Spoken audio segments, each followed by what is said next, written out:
Buzz, you can sign in and proxy as another user. That means you have access to and permissions over everything that user has.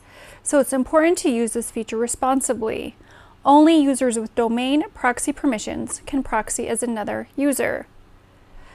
To proxy, open your user profile and click Proxy. In here, you type in the username or user ID of the user that you want to proxy as. For example, I'll proxy in as this teacher. And you can see in the right-hand corner, I am the administrator and the person that I am proxying for here. I can see everything that this user sees, but I cannot take the courses or complete anything as that user. When I'm done, I click the profile and unproxy.